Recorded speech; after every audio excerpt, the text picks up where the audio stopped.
Hey, daydreamer. So let me know if this sounds familiar to you. You go up to your boss and you ask, hey, how can I make some more money around here? They say, I love the initiative. You can take on more work this year by doing A, B, and C. And then in your yearly review, you'll have proven you're worth earning more and you'll receive a raise.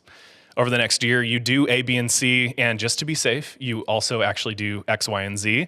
And then your yearly review comes along, you present your increased value to the company, and when it comes time to finally learn about that much desired raise, nothing comes. And even if a raise does come, let me know if this sounds familiar to you, it's like a percent of what you currently make, like 2 or 3%, not at all related to the amount of value that you provided to the company.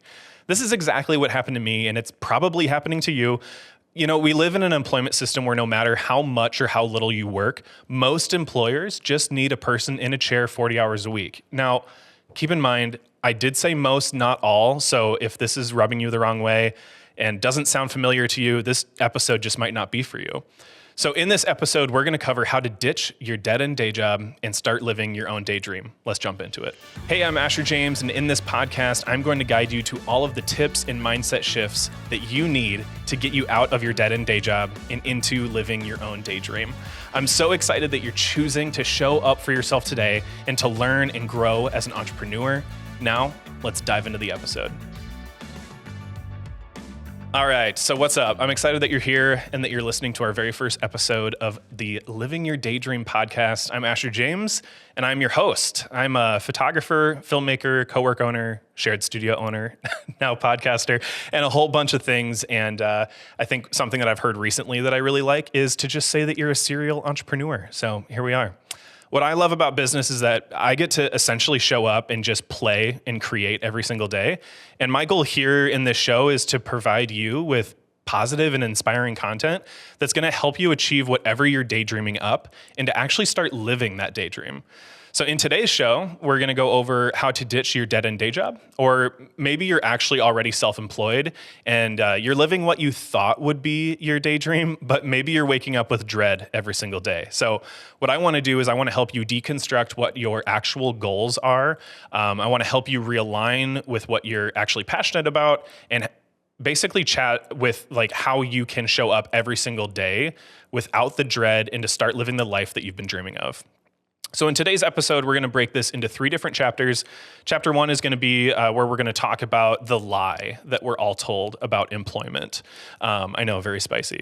Chapter 2 is going to be where we're going to talk about Odyssey planning. So this is a concept from How to Build a Joyful Life. Well, actually, the book is called Designing Your Life. And the concept is about how to build a well-lived life and joyful life. And this book is by Bill Burnett and Dave Evans.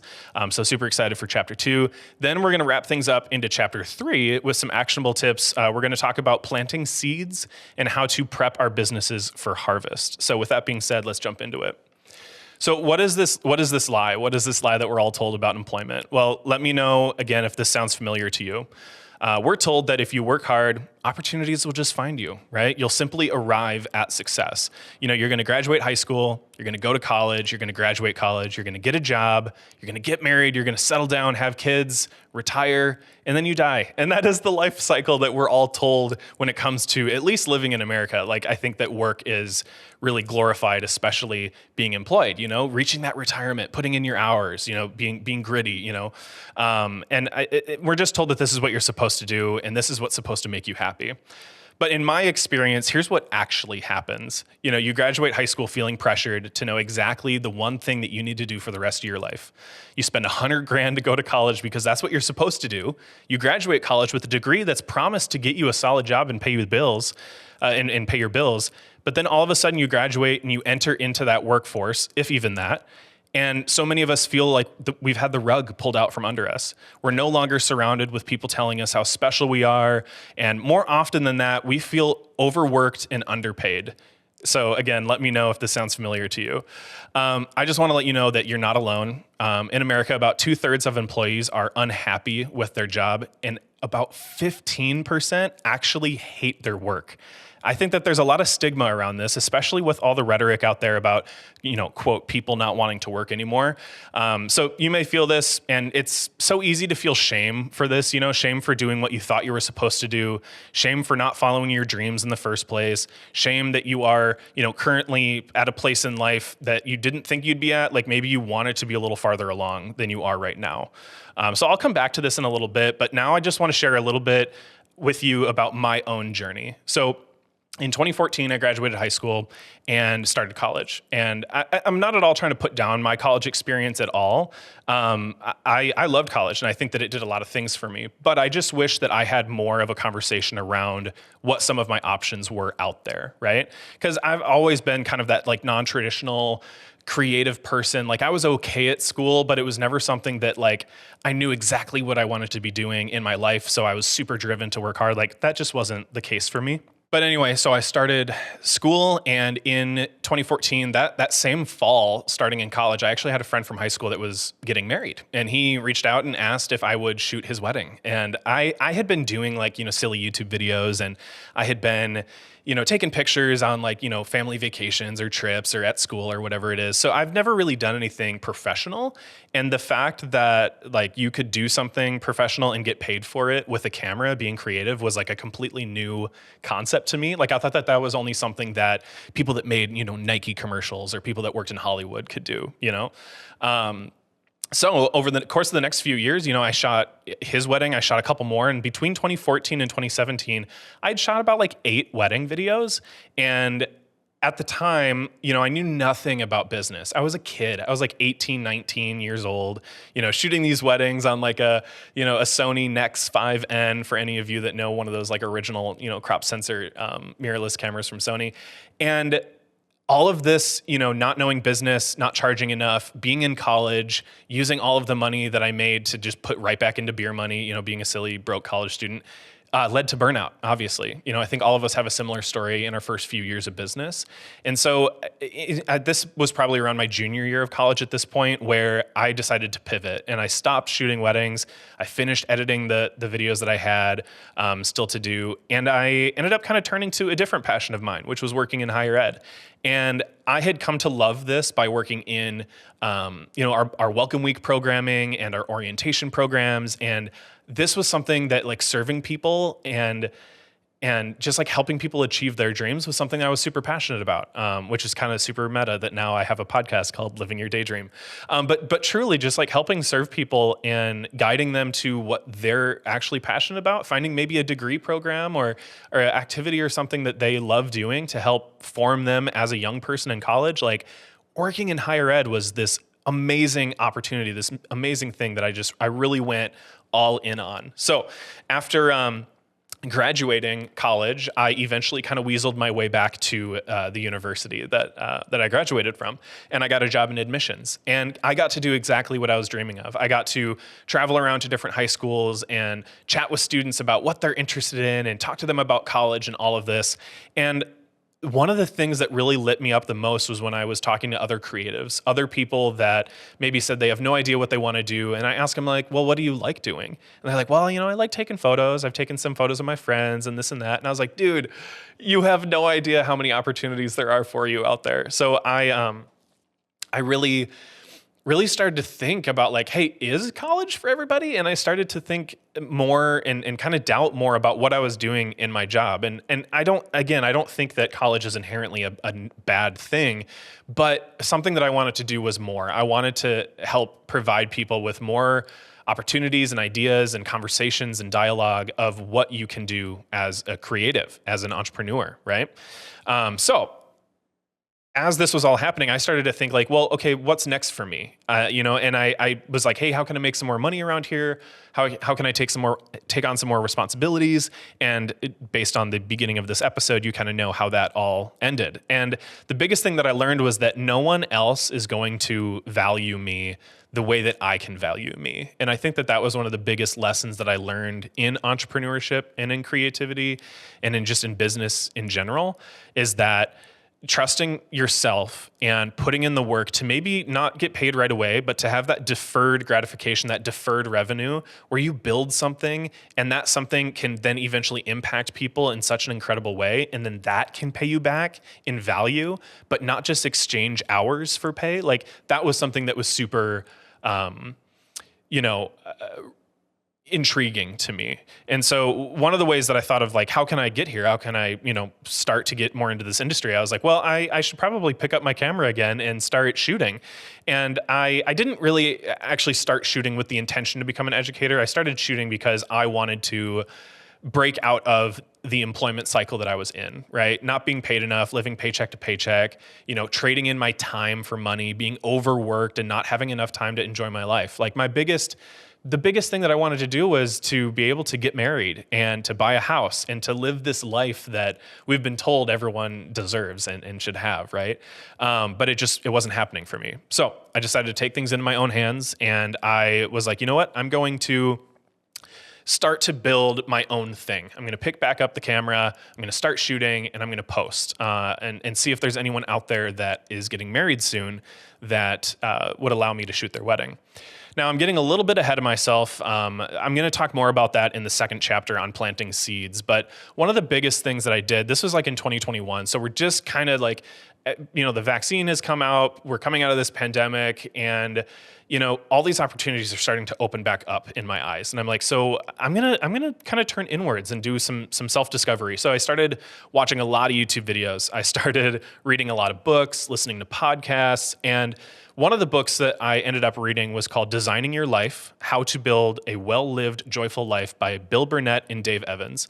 These are two professors, I think of psychology, I could be wrong, but basically they have this program at some university, I don't know, like Harvard or something like that, that they have worked like one-on-one with students in their class about building a life and designing a life. They're design professors, I think. Anyway, it doesn't matter. But they came up with these different ideas of how to basically achieve what you are actually passionate about. And so they come up with this topic called Odyssey planning, and it's basically about creating 3 alternate versions of the next 5 years of your life. So, and they go more into detail about what these different versions should be, but basically what I have come to understand these different scenarios to look like, and what I ended up actually journaling about, is these 3 things. So the first path is mapping out the path that you're currently on. So go ahead and journal about this. Maybe even write it out on like a timeline, like create a little timeline on a piece of paper in front of you. And basically, like if you were to do nothing differently, stayed in the current job you were at, making the same that you are, whatever it is, journal out what things would look like in your life 5 years from now. Okay. The second path that you need to write out is map out a possible path that you could take if you were doing something else entirely. Doesn't matter what it is. Could be a different job, could be entrepreneurship, could be anything. It could be getting a promotion, whatever it is, map out just a different possible path that would be maybe a little bit better, that you would enjoy more. So now the third map that you're going to make, the third path, is to journal and to write about what would your life look like in 5 years if money was not a part of the equation. If you didn't have to have a specific job, you didn't have to, make a certain amount of money, but just what would you be doing with your day if money wasn't a thing? And this truly is to get at the core of what you should be doing and what you should be chasing, because that is what's going to design a life that you're obsessed with and lead you to, more joy and in your day to day. So basically, to summarize, the first one is to learn more about what you're doing and is it helping you currently reach your goals, your current path. The second path is to show you, is this about work or is this about something else that should change, right? Like is switching jobs or switching careers going to help you get to your end goal? And if it is, great, then pursue that. The third thing is to show you what your inner dreams and desires are. And honestly, in my opinion, that is what is the most important at the end of your life.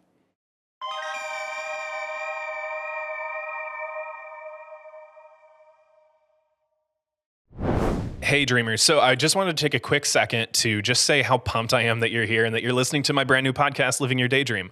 I started this podcast because I wanted to be able to help you and give back to you all the most impactful mindset shifts, tips, and education about starting and running a successful business that I've gathered over the years that have gotten me to where I'm at. So if you're really loving what you're hearing and you want to help more people just like you find this new podcast, what you can do is you can head down to the show notes. During the rest of this episode, you can do this. You can take 30 seconds to leave the show a review. And honestly, that's going to mean so much to me and everyone listening. It's really one of the only ways that on Spotify and Apple Music that shows can actually grow and reach new audiences is by people sharing it on social media and leaving a review on Apple and Spotify. So thank you so much for listening. I can't wait to see your review. I'm going to respond to every single person and say hi. So make sure to leave that when you can. Now let's get back into the episode.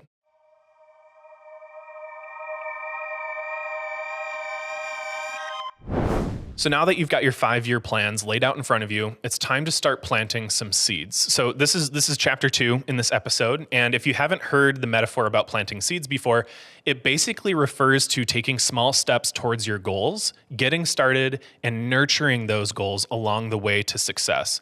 I think a lot of people talk about and glorify this idea of passive income, but one of the best mindset shifts that I've heard is that passive income is not passive. From outside, it may look easy and it may look passive as you're raking it in or as someone else is raking it in. But on the inside, it takes a lot of work to bring an idea from your head into reality. So this is where the idea of planting seeds comes into play. What you're going to want to do is, just like a farmer, you're going to want to, plant that seed. You're going to plant it in the ground. You're going to water it. You're going to check in on it. You're going to make sure that it's starting to sprout. And then you're going to take care of it. And you're going to guard it. And you're going to nurture it to its full potential and full success all the way to when it flowers or fruits or blooms, whatever. Right? So this, in my opinion, is one of the best metaphors for business and success, because what you need to do is you need to have a plan. You're going to have a timeline of how long it's going to take the seed to grow, right? Like we know how long certain crops take to grow and eventually fruit and flower. And so what you need to do is just help it along the way. It's just like tending to a crop. It takes a lot of work, but not all of that work is hands-on. A big part of farming is time, giving things time to grow, giving it space, and then you can focus on other activities around the farm, right? So this is how I've come to be doing multiple things in business: photography, filmmaking, weddings, brands, podcasting, opening a co-work. It's possible to plant more than one seed, more than one crop at a time. And I think a lot of people glorify niching down, right? But honestly, I personally am in a phase where I'm in a season of branching out, like niching out in my business. If I was only just focusing on one thing at a time, then all of these different projects would be pushed to the side and probably never happen. So here's a look into my own business journey and how I've planted seeds over time, from like when I was, at my day job that I wanted to leave, and then how I got into living my daydream that I'm living now. So back at my full-time job, when I asked to take on some more responsibility so that I could make some more money, the reason that I did that was so that I could start to, put plans in motion to start to plant the seeds to buy a house and get married and to be able to enjoy those things in life that I really desired, like those things that I was really working towards. But a lot of these things require money, and I just didn't want that to be something in my way. So I thought, you know what?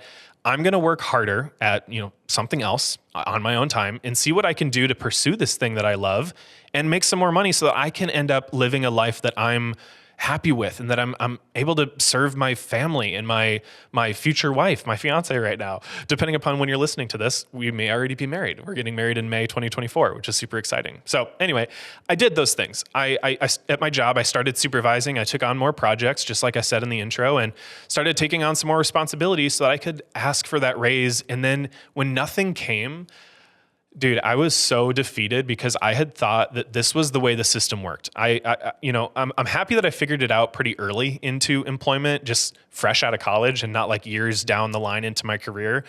But honestly, even just saying that, like, let's say that maybe you are later on in your career, maybe you're listening to this, and I want you to know that maybe the best time to do something, maybe the best time to take action on your dream was 10 years ago. Maybe it was 20 years ago. But you know what the second best time is? It's right now. It's not tomorrow. It's not in 10 years. It's not so you can save up a safety fund. It's not in 20 more years when you retire and then you can get back to doing things you love. It's right now. And anyway, sorry for going off a tangent, but this has just been something that has been hugely transformative to me into my own mindset. So anyway, I needed to figure out some way to be able to value myself because no one else was going to value me the way that I can. So I knew a little bit about entrepreneurship. I actually studied entrepreneurship in college, and I had started, filming weddings at one point. And a few years ago, I was like, you know what? I can probably use this skill to restart this business, to restart it. And I ended up planting that seed. So the first seed that I planted was a post on Facebook. I just said, hey, I'm thinking about filming weddings again. Is anyone getting married out there that would allow me to show up and shoot your wedding at like an extremely discounted rate? I think I was charging like $800, which to some of you may seem like a lot if you're just starting, right? But this is where I had left off the last time in my business. I think that like the biggest wedding I shot was like $1,600, So this definitely was a discount compared to what I was creating before. And so I just wanted to get out there and see if this was something that I still loved. And because I did love it, I loved shooting weddings and just being a part of people's special day, and like the positivity and the spectacle and just like being able to document that for people is just really something that lit me up. So I ended up having some friends from college, shout out to Jay and Courtney, that were getting married in August of 2021. And they said, hey, if you want to come shoot our wedding, we'd love that. And I was like, let's make it happen. So I got their deposit. It was like $400. And I used that to plant another seed, to nurture the business, to nurture the seed that I have already planted. And so I went over and started shopping for some gear. I was like, you know what? I need a new camera. I need to just really get to a place in this business where I have the gear to create something. Excuse me. I have the gear to create something that I am super proud of, right? Like I know that there's this whole concept about how like gear doesn't matter and stuff like that. Honestly, gear does matter in a way. It's going to help you achieve a certain look or outcome that you're wanting. But at the end of the day, gear is also a limitation and something that should give you creative insights as well, into just creating something, being scrappy and utilizing different ways to shoot something, even if you don't have that gear. But anyway, I digress. So I got a bunch of new gear. I got a camera, I got a lens, I got some audio equipment. I did a lot of research and education online of like how to start a wedding videography business from scratch. And then eventually, before actually shooting their wedding, I had another person reach out from that post and say, hey, we're getting married later in August. Do you want to come shoot our wedding? And then that led to 2 more inquiries for September.